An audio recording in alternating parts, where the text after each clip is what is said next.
like generative AI. I'm wondering, do you think that that could be part of a new era of productivity acceleration? You know, artificial intelligence, pre-generative AI, is used all the time by big companies and modest-sized companies too, and it's certainly having an effect on productivity. Generative AI is just in the early stages, and certainly the companies that, and the banks in particular that we deal with, are not really using it yet. They're not really deploying it yet, and they're very aware of the risks in it. So, but over time, I mean, you can find estimates from credible organizations that generative AI will create a burst of productivity, a large burst of productivity in the next decade. You can also find skeptics, you know, very credible skeptics who think that that's hugely overdone. The history has always been that, you know, there's innovation, there's technology, it doesn't show up in the productivity statistics at all, and then it shows up a lot, but much later. So it's usually later and bigger than we expect.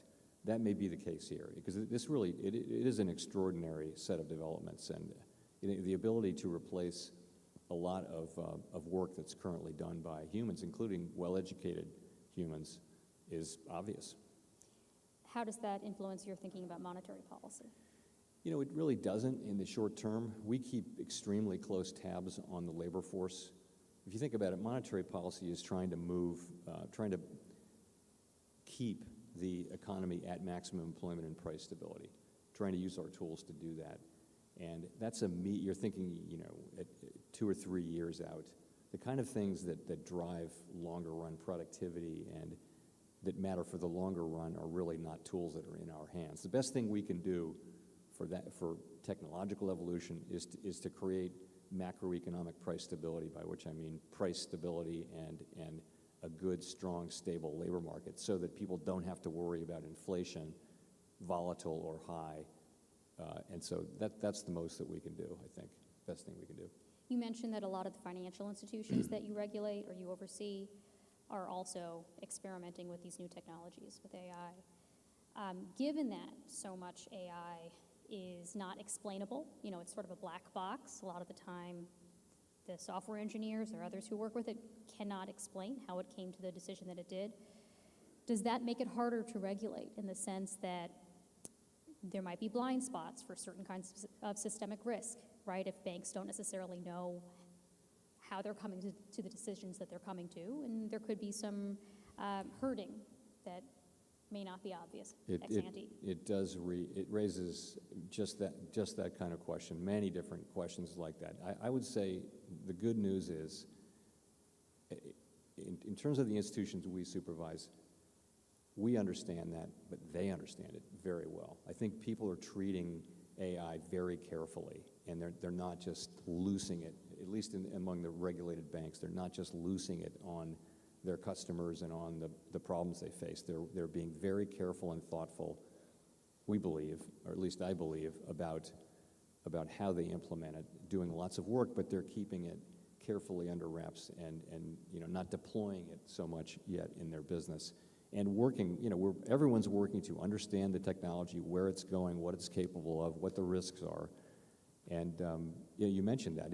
It's making decisions, and we often don't know why it makes these decisions. So how do you get after things like discriminatory outcomes in lending if you don't know why it's making its decisions? So it's going to be, you know, challenging, but I would say we're well aware of that, and so are the banks. You have a 5-year strategic review coming up. How has your experience over the last 5 years made you reevaluate, if at all, the strategy adopted in 2020? You know,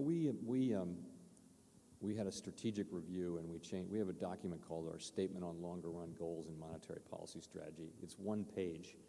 The type is getting really small, so I think we're going to go to 2 pages next time. But remember, that was the era where for a long time after the global financial crisis, rates around the world were incredibly low. For example, major European countries, their longer-term debt was yielding negative 30 basis points and things like that. How do you even understand that? So rates were very, very, very low in the economy. And that's a problem for central banks because we can't cut rates meaningfully below zero, and cutting rates is what we do to support the economy. So we actually like having significantly positive interest rates like we do now.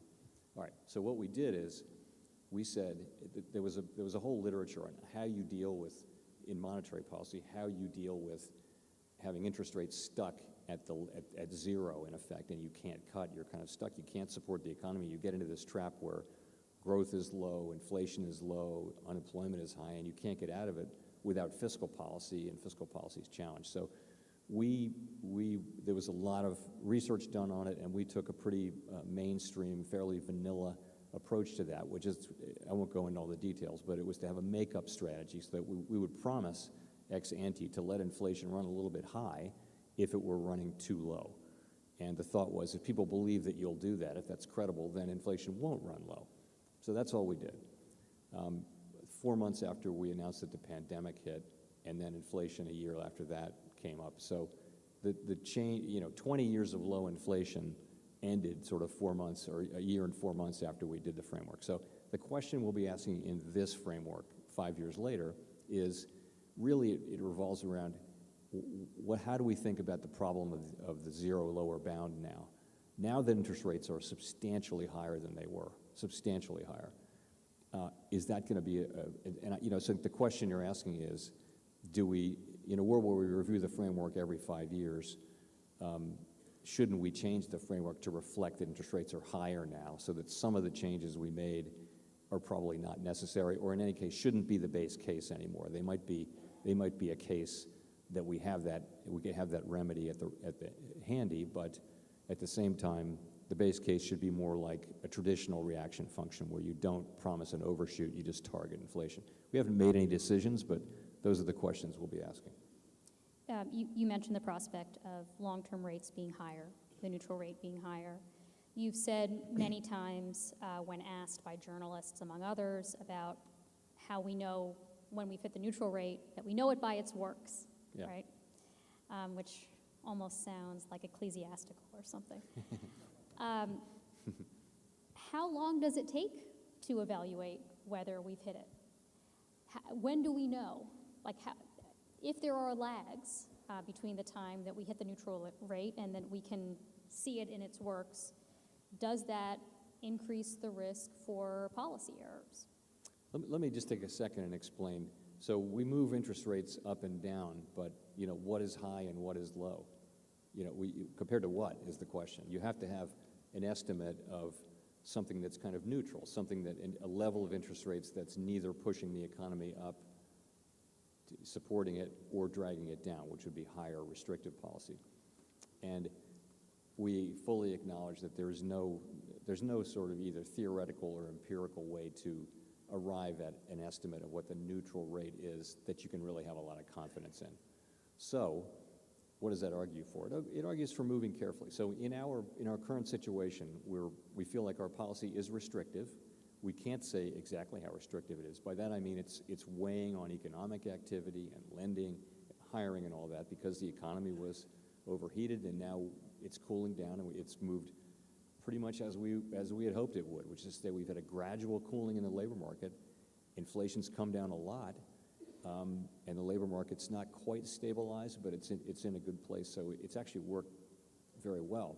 So we've started the process of cutting rates and moving back down toward neutral.